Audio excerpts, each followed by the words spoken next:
আসসালামু আলাইকুম ওরহমতুল্লাহি ওবরাকাতুহু।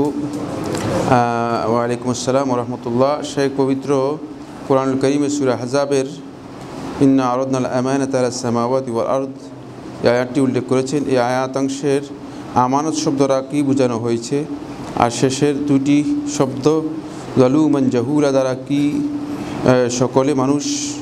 সকল মানুষকে বোঝানো হয়েছে। খুবই গুরুত্বপূর্ণ একটি প্রশ্ন করেছেন, অবশ্যই একাডেমিক প্রশ্ন। প্রথম কথা হচ্ছে, এখানে আমানত বলতে কী বোঝানো হয়েছে। আহলুত তাফসীরগণ এ বিষয় নিয়ে দীর্ঘ আলোচনা করেছেন। আমানত বলতে এখানে আল্লাহ রাব্বুল আলামিনের যত হুকুক রয়েছে, ওয়াজিবাত রয়েছে, যত হুকুক অধিকার রয়েছে, রাইটস রয়েছে এবং ওয়াজিবাতগুলো রয়েছে, সবগুলোকে এখানে বোঝানো হয়েছে। কেউ কেউ বলেছেন আমানত বলতে এখানে কোরআনে কারীমকে বোঝানো হয়েছে, কেউ কেউ বলেছেন আমানত বলতে ইসলামকে বোঝানো হয়েছে। মূলত মোদ্দা কথা হচ্ছে, আমানত এত ব্যাপক অর্থবোধক শব্দ যে এখানে আমানত বলতে আল্লাহ রাব্বুল আলামিন ইসলামের যতগুলো বিষয় রয়েছে সবগুলোকে একসাথ করে আল্লাহ রাব্বুল আলামিন তার সাথে সম্পৃক্ত বান্দার উপর যতগুলো হক রয়েছে সবটাকে আল্লাহ রাব্বুল আলামিন এখানে বুঝিয়েছেন। এখানে আমানত বলতে এটাকে বোঝানো হয়েছে। কারণ আপনার শরীরের মধ্যে আল্লাহ রাব্বুল আলামিন যা দিয়েছেন প্রত্যেকটি জিনিস কিন্তু আল্লাহ রাব্বুল আলামিনের পক্ষ থেকে আমানত, আর এগুলোর সাথে সম্পৃক্ত যত বিধান রয়েছে সবগুলো কিন্তু আল্লাহর পক্ষ থেকে আমানত। এই সমস্ত আমানতকে আল্লাহ রাব্বুল আলামিন একসাথে বলেছেন যে এই আমানতটুকু আমি আসমান এবং জমিনের কাছে পেশ করেছি, কিন্তু তারা গ্রহণ করতে ব্যর্থ হয়েছে, গ্রহণ করতে পারেনি। এরপরে ইনসান বলতে এখানে সমস্ত মানুষকে বোঝানো হয়েছে। সমস্ত মানুষ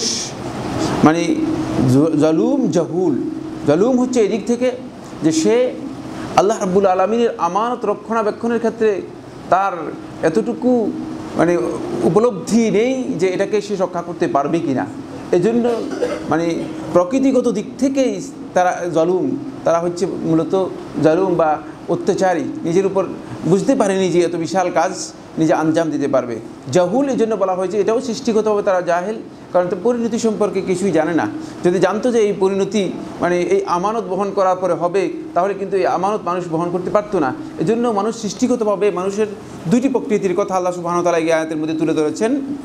একটি হচ্ছে মানুষ সৃষ্টিগতভাবেই তার মধ্যে জুলমের একটি দিক রয়ে গেছে, সে না বুঝেই এই ধরনের জুলমে লিপ্ত হয়ে যায়।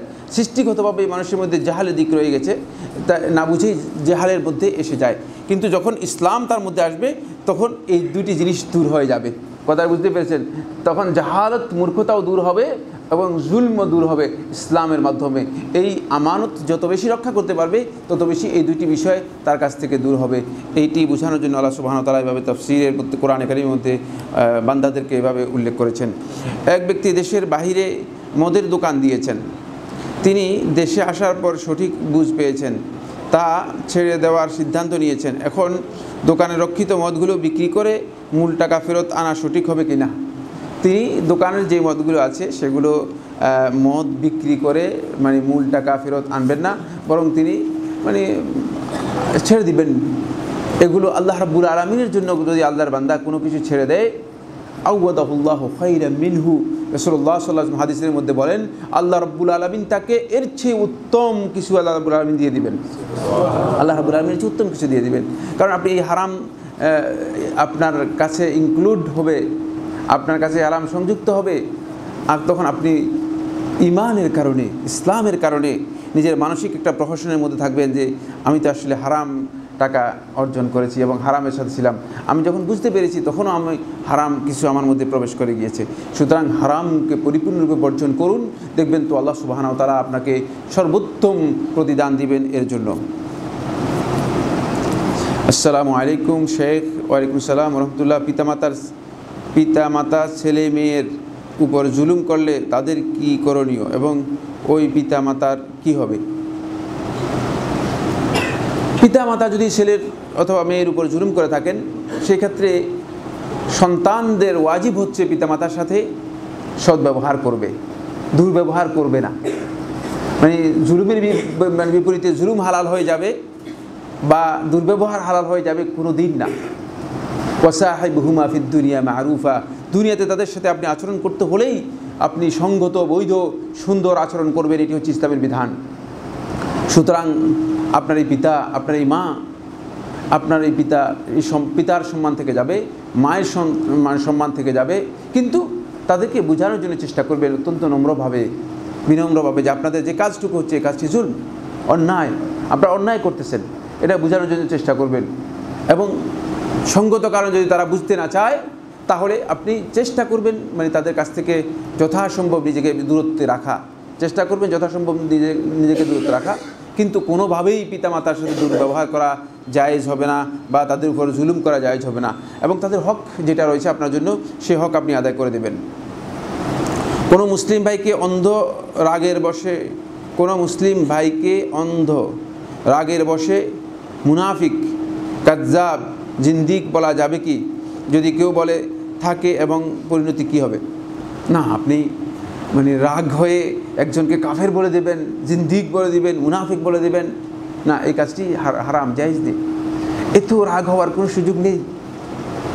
যদি তার ব্যাপারে এই ধরনের কোনো মানে অপরাধ আপনার কাছে স্পষ্ট না হয়, এই ধরনের কোনো অপরাধ প্রমাণিত না হয়, তাহলে আপনি তাকে মুনাফিক অথবা জিন্দিক অথবা কাফির বলতে পারবেন না, খবরদার।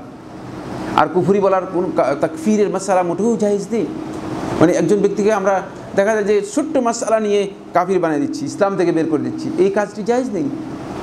যতক্ষণ পর্যন্ত সুস্পষ্ট হুজ্জাতের মাধ্যমে, প্রমাণের মাধ্যমে আপনার কাছে প্রমাণিত হবে যে এই লোক কুফরি কাজ করেছে এবং সেটা স্বেচ্ছায় ইচ্ছাকৃতভাবে কুফরির মধ্যে লিপ্ত হয়েছে, তাহলে তাকে কাফির বলা যাবে, অন্যথায় কাফির বলার কোনো সুযোগ নেই।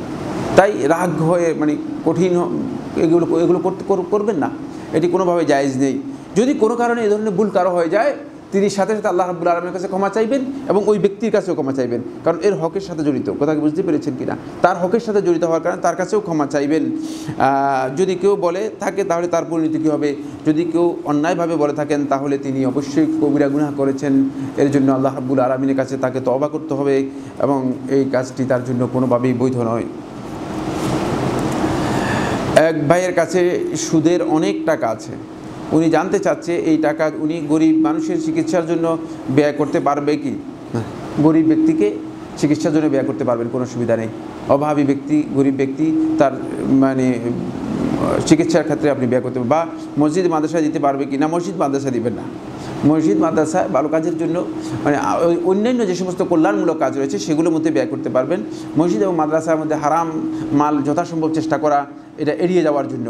মক্কার মুশরিকরা যখন আল্লাহর ঘর নির্মাণ করে তখন মুশরিকরা তাদের হারাম মাল এখানে আল্লাহর ঘরের মধ্যে কী করে নেয়, মানে দেয় নেই।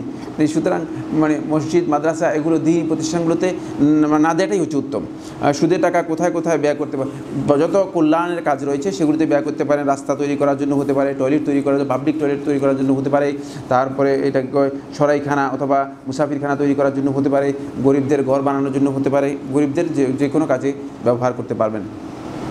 আসসালামু আলাইকুম। ওয়ালাইকুম সালাম। আশা করি না আশআরি ও মাতুরিদি আকিদা কি আহলে সুন্নাত ওয়াল জামাতের অন্তর্ভুক্ত? না, আশআরি এবং মাতুরিদি আকিদার সাথে আহলুস সুন্নাহ ওয়াল জামাতের যে আকিদা রয়েছে, আকিদাগত বিরাট পার্থক্য রয়েছে, বড় ধরনের পার্থক্য রয়েছে।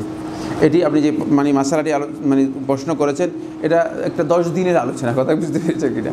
এটা এত ছোটো মাসালা নয়, মানে তাদের আকিদাগত বিশাল পার্থক্য রয়েছে। মানে আশআরি আকিদা এবং মাতুরিদির আকিদা। আশআরিদের আকিদা মূলত এই আকিদা গ্রহণ করা হয়েছে মুতাজিলাদের আকিদাকে রিফাইন করে, কথা কি বুঝতে পেরেছেন? তো রিফাইন করতে গিয়ে আপনি এই যে ড্রেনের পানি আছে না, এটাকে রিফাইন করলে এর মধ্যে কিছু গন্ধ থেকে যায়, কথা বুঝতে পেরেছেন কিনা? মানে ওইভাবে রিফাইন করতে পারেনি। মানে আর মাতুরিদের আকিদা গ্রহণ করা হয়েছে কুল্লাবিয়াদের আকিদা থেকে, বুঝতে পেরেছেন? এখন আপনি বললেন সাইফুল্লাহ ভাই মুতাজিলাদের আকিদা তো আমরা জানি না, কুল্লাবিয়াদের আকিদাও জানি না। জানতে হবে, এগুলো দীর্ঘ আলোচনা আমাদের নেটের মধ্যে রয়েছে, দীর্ঘ আলোচনা এগুলো রয়েছে। কুল্লাবিয়াদের আকিদা থেকে নেওয়ার পরে এটাকে বললেন না, তারা মডিফাই করেছে। মডিফাই করতে গিয়ে অনেক বিচ্যুতি, অনেক বিভ্রান্তি রয়ে গিয়েছে। এটি ইমাম আবু হানিফা রহমতুল্লাহ আকিদা নয়, এটি ইমাম শাফি রহমতুল্লাহ আকিদা নয়, এটি ইমাম মালিক রহমতুল্লাহ আকিদা নয়। স্পষ্ট করে আপনাদেরকে জানিয়ে দিতে চাই, এটি ইমামদের আকিদা নয়, আইম্মাতুল ইজতিহাদের কারো আকিদা ছিল না, বরং এটি 310 হিজরি সনের এর পরে এই আকিদাগুলো সংকলিত হয়েছে। সুতরাং 310 হিজরির আগে যারা অতিক্রম করে গিয়েছিলেন তাদের আকিদা কী সেটা আমাদের জানা দরকার না? অবশ্যই জানতে হবে। কারণ এই আকীদার এই মানহাজ সম্পর্কে আল্লাহ নবী সাল্লাল্লাহু আলাইহি ওয়াসাল্লাম সাহাবীদের বক্তব্য উল্লেখ করে দিয়েছেন, মা আনা আলাইহি আল-ইয়াউম ওয়া আসহাবি, যার উপর আমি এবং আমার সাহাবীরা প্রতিষ্ঠিত রয়েছি সেই আকীদা গ্রহণ করবে। সুতরাং সাহাবায়ে কেরামের আকীদার না গিয়ে আপনি 310-এর পরে যাচ্ছেন কেন, 700-তে যাচ্ছেন কেন, 700 হিজরিতে যাচ্ছেন কেন? আপনি আগে যেতে আপনার অসুবিধাটা কোথায়? আপনি আল্লাহ রাসূল সাল্লাল্লাহু আলাইহি ওয়াসাল্লাম সাহাবীদের কাছে যেতে অসুবিধাটা কোথায়? আপনি কেন সেখানে যাবেন না? কেন আপনি এসে বলবেন যে আমি আবুল হাসান আশআরীর অনুসারী? কারণ আপনি কেন আবু বকরের অনুসারী হবেন না? আপনি কেন ওমর ইবনে খাত্তাবের অনুসারী হবেন না? আপনি কেন সাহাবায়ে কেরামদের অনুসারী হবেন না? আপনি কি কারণে আবুল হাসান আশআরীর অনুসারী হবেন? আপনি বলেন আমি আবু মনসুর মাতুরিদির অনুসারী, কেন আপনি আবু মনসুর মাতুরিদির অনুসারী হবেন? আপনি ইমাম আবু হানিফা রাহমাতুল্লাহ কেন অনুসারী হবেন না? ইমাম আবু হানিফা রাহমাতুল্লাহ ওস্তাদ হাম্মাদ ইবনে সুলাইমানের অনুসারী কেন হবেন না? তার ওস্তাদ ইব্রাহিম আন-নাখাই কেন অনুসারী হবেন না? তার ওস্তাদ আল-কামাইয়ের অনুসারী হবেন না? তার ওস্তাদ আব্দুল্লাহ ইবনে মাসউদের কেন অনুসারী হবেন না?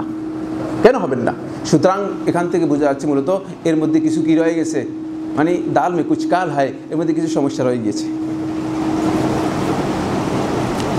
আসসালামু আলাইকুম। ওয়ালাইকুম আসসালাম রহমতুল্লাহ। মাগরিবের ফরজ সালাতের পর জিকির দোয়া দরুদ পড়তে 30 মিনিটের মতো সময় লাগে।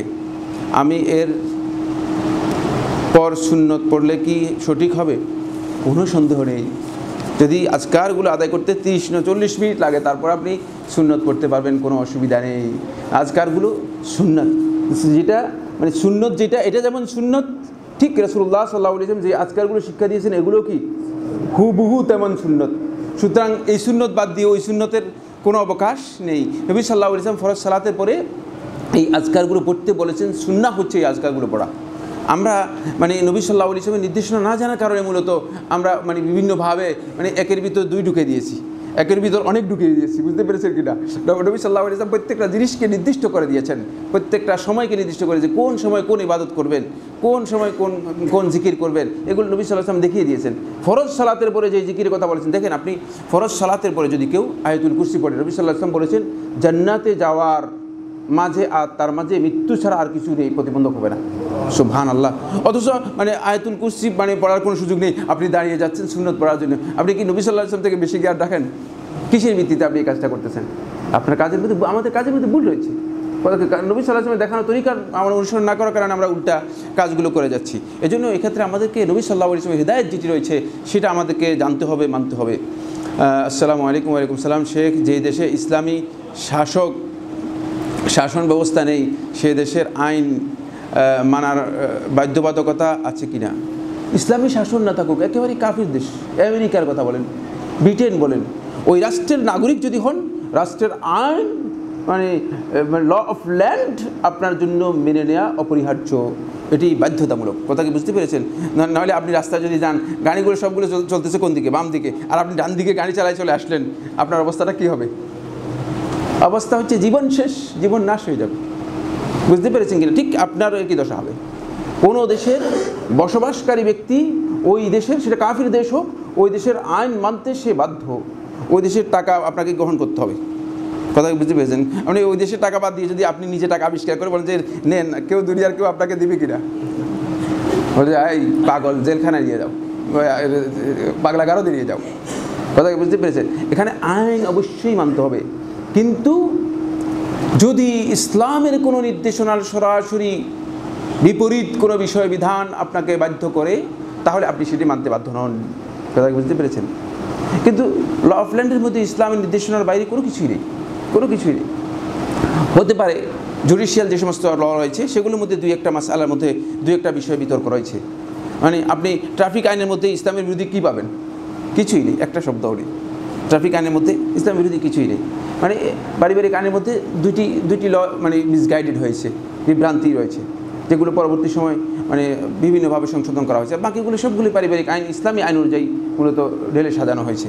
সুতরাং মানে আপনি যেখানে ইসলামী আইন নেই সেখানেও কিন্তু আপনাকে ওই বিধান, কিন্তু আপনাকে যদি বাধ্য করা হয় ইসলামের বিপক্ষে কোনো বিধান মানার জন্য, তাহলে সেটা মানতে আপনি কি নন? বাধ্য নন, সেটা মানতে আপনি বাধ্য নন, খেয়াল রাখবেন। বিশেষ করে ব্যবসায়িক ক্ষেত্রে আপনি উল্লেখ করেছেন, ব্যবসায়িক ক্ষেত্রে আপনি সুদ মানতে বাধ্য নন না। আপনাকে যদি বলা হয় যে সুদ, আপনি অবশ্যই কী করতে হবে? সুদ মানতে হবে না। আমি সুদ মানতে বাধ্য নই। আমি সুদ মানে আপনি সুদি কারবার না করে আপনি চলতে পারবেন, কোনো অসুবিধা নেই। সুদি কারবার থেকে নিজেকে মানে পরিপূর্ণরূপে মুক্ত রেখে আপনি চলতে কোনো অসুবিধা নেই। এক্ষেত্রে হয়তো একটা মাসালা আপনারা মানে সেটা যেমন ব্যবসা হালাল কিন্তু দেশের প্রচলিত নিয়মে বৈধ নয়। না, দেশের প্রচলিত যদি ব্যবসা বৈধ নয় কে বলছে? যদি সেখানে কোনো অবৈধ কাজ থাকে ওই অবৈধ কাজটুকু অবৈধ, কিন্তু ব্যবসা আসল কি? ব্যবসার আসলটা হচ্ছে কি? হালাল, কোনো সন্দেহ নেই। ব্যবসা অবৈধ হবে কেন? ব্যবসা কখনো কিয়ামত পর্যন্ত অবৈধ হবে না। কিন্তু যদি ব্যবসার মধ্যে আপনি মিথ্যা বলেন তাহলে এটা অবৈধ হয়ে যাবে, আপনার ওই কাজটা অবৈধ হয়ে যাবে, মিথ্যা বলাটা অবৈধ হয়ে যাবে।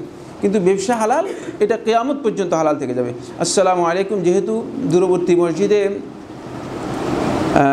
অপেক্ষাকৃত বেশি কোরআন হাদিস ভিত্তিক খুতবা হয়, যেহেতু দূরবর্তী মসজিদে গেলে শরীয়তের কোনো বাধা আছে কি? সেহেতু এটা বোঝাচ্ছে না। আপনার জন্য যদি কোরআন হাদিস তলাবুল ইলমের জন্য যদি আপনি এখান থেকে মনে করেন এই মসজিদে সালাত আদায় না করে আপনি এখান থেকে একেবারে যাত্রাবাড়ির ওই শেষ মাথায় গিয়ে যান, সেটা আপনার জন্য জায়েজ রয়েছে। এটা তলাবুল ইলমের জন্য হয়, যদি হয় মানে যেহেতু দ্বীনের জ্ঞান লাভ করার জন্য আপনি আসতেছেন। মান সালাকা তরিকান ইয়ালতামিসু ফীহি ইলমান সাহালাল্লাহু লাহু তরিকান ইলাল জান্নাহ, তাহলে এটা জান্নাতের পথ অতিক্রম করলেন আপনি, এটা জান্নাতের পথ অতিক্রম করলেন। কারণ আপনি মানে দ্বীনের জ্ঞান অর্জন করার জন্য আপনি যে কোথাও যেতে পারেন, এটা আপনার জন্য জায়েজ রয়েছে। দূরবর্তী মসজিদে গিয়েও সালাত আদায় করা জায়েজ রয়েছে।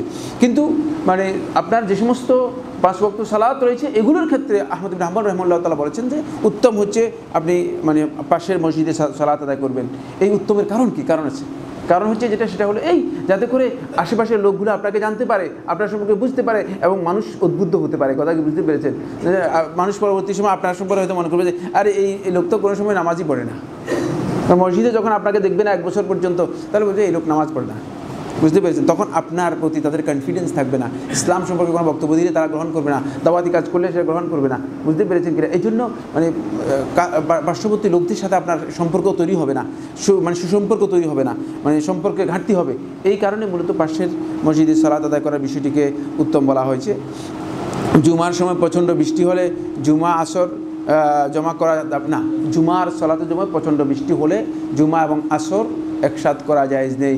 জোহর এবং আসর একসাথ করতে পারবেন, জোহর এবং আসর একসাথ করে, জুমার সাথে আসর একসাথ করা জায়েজ নেই। খেয়াল রাখবেন, এখানে জোহর এবং আসর যদি হয় তাহলে একসাথ করতে পারবেন। মুসাফির আপনি জুমার সালাত আদায় করেন নাই, জোহর এবং আসর একসাথ করতে পারবেন। কিন্তু মুসাফির যখন জুমার সালাত আদায় করেছেন তখন জমা জায়েজ নেই। এটা কিন্তু বুঝাতে পারলাম কিনা? এটা খুবই গুরুত্বপূর্ণ মাসআলা। কিন্তু অনেক সময় দেখা যায় যে না বুঝে অনেকে জুমার সালাত আদায় করার পরে তিনি জোহরের সালাত আদায় করে চলে যাচ্ছেন। জুমার সাথে জোহর কী হবে না? একসাথ হবে না, একসাথ হবে না, এটি জায়েজ নেই। এরপরে লিখেছেন যে বনানীর অগ্নিকাণ্ডে মৃতদের জন্য গায়েবানা জানাজা আদায় করা যাবে। হ্যাঁ, মৃতদের যদি মানে কেউ যদি প্রয়োজন মনে করেন যে তাদের জন্য দোয়া করবেন, তাহলে তারা গায়েবানা জানাজা আদায় করতে পারেন। যদি দোয়া করবেন মনে করেন, তারা জানাজার সালাতও আদায় করতে পারেন। কিন্তু মানে এটা বাধ্যতামূলক বিষয় নয়। এটা যদি কারো মানে মনে করা যে আমরা গায়েবানা জানাজা সালাত আদায় করব, সেটা করা জায়েজ রয়েছে, না জায়েজ নয়।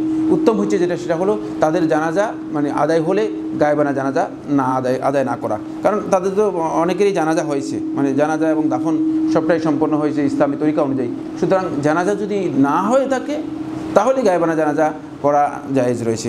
জাযাকুমুল্লাহু খাইর। আসসালামু আলাইকুম ওয়া রাহমাতুল্লাহি ওয়া বারাকাতুহু।